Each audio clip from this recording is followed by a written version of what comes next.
Let me start this video by saying I do not hate Xbox. I owned an original Xbox as a kid and played through all the classics. Some of my best memories as a teenager were playing on my 360 with my friends. The Xbox One is probably my most played console of all time. And in November of 2020, I sat outside a GameStop for 7 hours waiting for a day one console of the Series X. So with all that being said, please don't dislike or click off the video thinking I'm some sort of fanboy for another console, because in reality, I just want the best for our favorite console.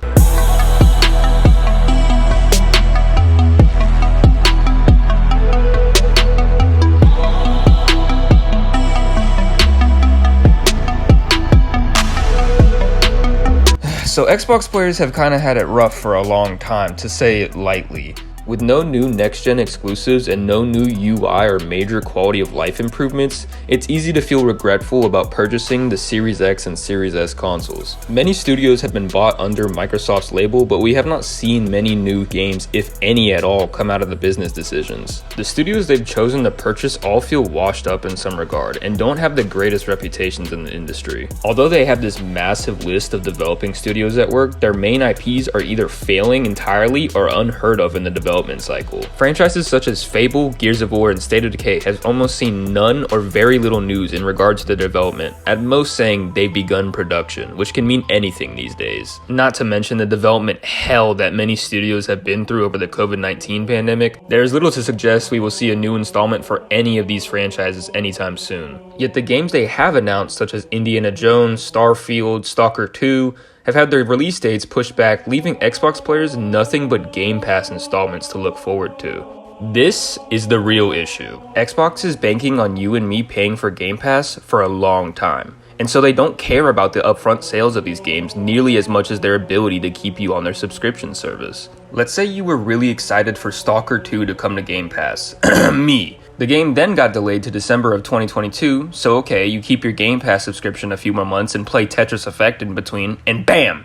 They delay the game again, but this time indefinitely. So you essentially gave Xbox $180 throughout the year, only to come out with no new game that you actually wanted, despite them promising release dates, and this does not just apply to Stalker 2.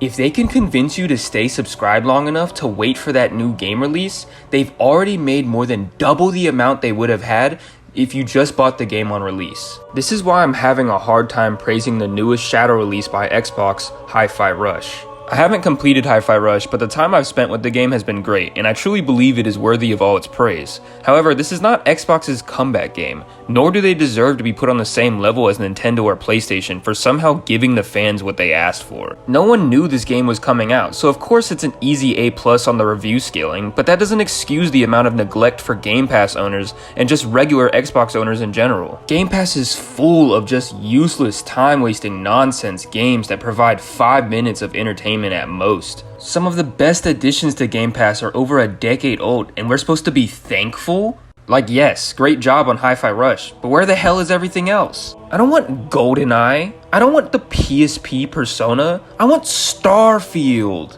Game Pass has completely changed and ruined what Xbox means to people, and I think that's a shame because at one point I considered Xbox as my favorite game company / console, and it's because of this that I feel that Xbox is no longer a console but a subscription service. If you enjoyed this video, I would really appreciate if you left a like and subscribed. I'm still a small channel, so anything you can do really helps. I have a TikTok with shorter, funnier videos if that's what you're into, and a Twitch where I occasionally do game recordings. I do have a Patreon in my Linktree if you're interested in supporting me, and yeah, I love you guys, thank you for listening to my opinions, and have a great day. Peace!